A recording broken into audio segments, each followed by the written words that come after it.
California Attorney General Rob Bonta talking for the first time this week after his legal opinion deeming daily fantasy sports illegal in the state. Of course, traditional sports betting already illegal. But tonight, questions remain about what happens next as the companies behind fantasy sports betting are still operating.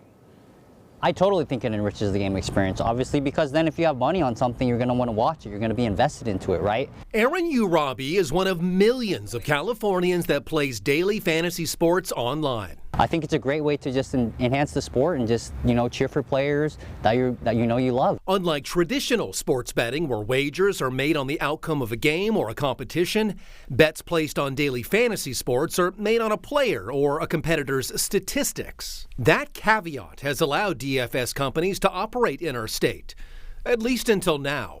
It's a violation of the law. Earlier this month, Attorney General Rob Bonta issuing a legal opinion declaring DFS illegal based on his interpretation of California law. The opinion is the first thing that we've been asked to provide, and we have, as you know. And the next step is our enforcement, and laws are meant to be enforced. Among those agreeing with Bonta's opinion is the California Nation's Indian Gaming Association. The association sending KC24 this statement that reads in part, while the California Nation's Indian Gaming Association commends Attorney General Rob Bonta for standing up for the rule of law in California, it is also very clear that California has long turned a blind eye to illegal gambling at the direct expense of tribal governments. Robert Linehan is a sports betting regulatory reporter for Sport Radar. The California tribes, they've always been a powerful influence in the state.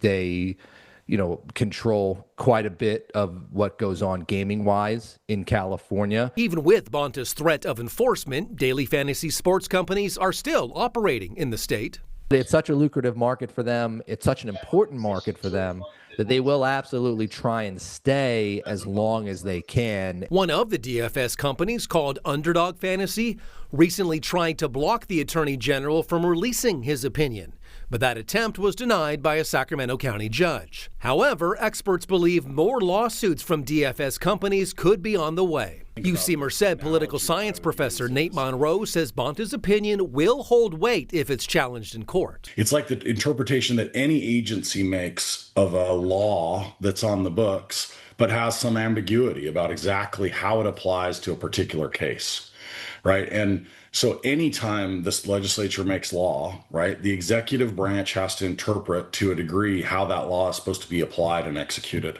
For now, millions of Californians like Urabi can still place their bets on daily fantasy sports apps, but for how much longer is unknown. Just kind of came up really out of the blue, and the Attorney General was just like, yeah, we're going to try to ban this. So I think that they should take other measures first before obviously jumping into this. And somebody else who wants other measures taken first is the governor. Newsom's office is saying that the governor wants all stakeholders to collaborate. As for Bonta's threat of enforcement, he has yet to clarify what that will entail and when.